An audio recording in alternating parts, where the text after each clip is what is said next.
Hello మక్కలే, ఏంటి ఈరోజు ice క్రీమ్తో వచ్చాను చూసారా. ఇది ఫస్ట్ మనం పాలు తీసుకోవాలి.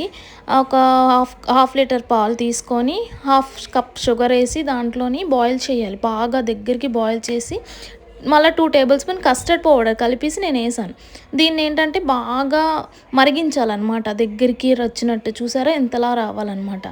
దగ్గరికి వచ్చి మరిగించిన తర్వాత తీసి ఫ్యాన్లో చల్లారి పెట్టి దాన్ని ఒక మిక్సీ జార్లోకి మార్చుకోవాలి. మనం మిక్సీ జార్లోకి మార్చుకొని బాగా దాన్ని మిక్సీ ఆడించాలి. ఒకసారి ఆడించేసిన తర్వాత దాంట్లోని మన ఫ్రెష్ క్రీమ్ కూడా వేసుకొని మిక్సీ వేయించాలి.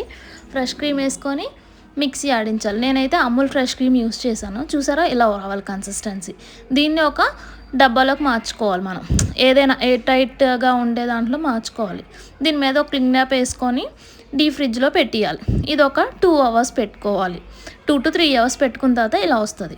దీన్ని ఇప్పుడు మళ్ళీ తీసి మనం మళ్ళీ ఒకసారి మిక్సీ జార్లోకి మార్చుకోవాలి. మిక్సీ జార్లోకి మళ్ళీ ఒకసారి మిక్సీ కొట్టాలి దీన్ని మళ్ళీ. అంటే అప్పుడే మనకి టేస్ట్ ఉంటుంది అనమాట.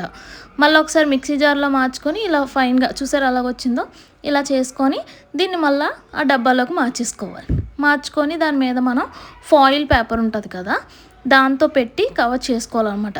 దీంట్లో నేను ఏంటంటే నట్స్ డ్రై ఫ్రూట్స్ అన్నీ వేసాను. కొంచెం టేస్ట్ ఫ్లేవర్ కోసం పిస్తావో బాదం జీడిపప్పు అన్నీ వేసాను అనమాట. వేసేలా మిక్స్ చేశాను. దీని మీద ఒక ఫాయిల్ కవర్ టైప్ పెట్టుకోవాలి. సో ఫాయిల్ పేపర్ ఉంటే పెట్టుకోవచ్చు. నా దగ్గర కవర్ ఉంది. సో నేను ఇదిలా పెట్టుకున్నాను. పెట్టుకొని దీన్ని ఒక 8 అవర్స్ ఇచ్చుకోవచ్చు. నేను ఆ రోజు నైట్ చేశాను. మార్నింగ్కి ఓపెన్ చేశాను అనమాట. చూసారా ఎంత మంచి ఐస్ క్రీమ్ వచ్చిందో. యాక్చువల్లీ ఇది కస్టర్డ్ పౌడర్తో చేసుకుంటాము. నేనేమో కస్టర్డ్ పౌడర్ కొంచెం తక్కువ వేసినట్టున్నాను నాకు తెలిసి. 2 స్పూన్స్ వేసాను నేను. మీకు కావాలంటే ఇంకొంచెం ఎక్కువ వేసుకోవచ్చు, కలర్ వస్తుంది. ఇంతే ఐస్ క్రీమ్ అయిపోయింది.